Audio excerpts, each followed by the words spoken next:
Hello friends, welcome back to your channel Amit Digital. In this video, I am going to show you how you can give access to your Facebook page to someone else so they can manage your page, run ads, post content and more. So let's get started. First, log in into your Facebook profile. Then click on your page you want to give access to. On the right side, you will see the professional dashboard. Just click on it.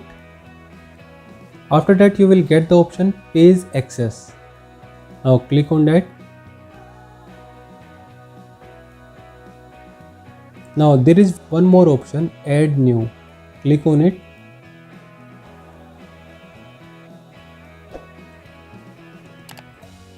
Now there are some instructions. Just click on Next.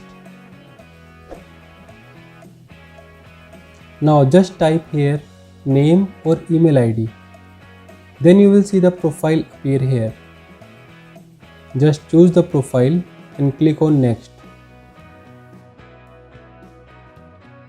Now Facebook will send them an invitation. After accept the invitation, they will be able to manage your page like posting, replying or even running ads. If you found this video helpful, please like and share the video and subscribe the channel for more informative videos about digital marketing and all. Thank you.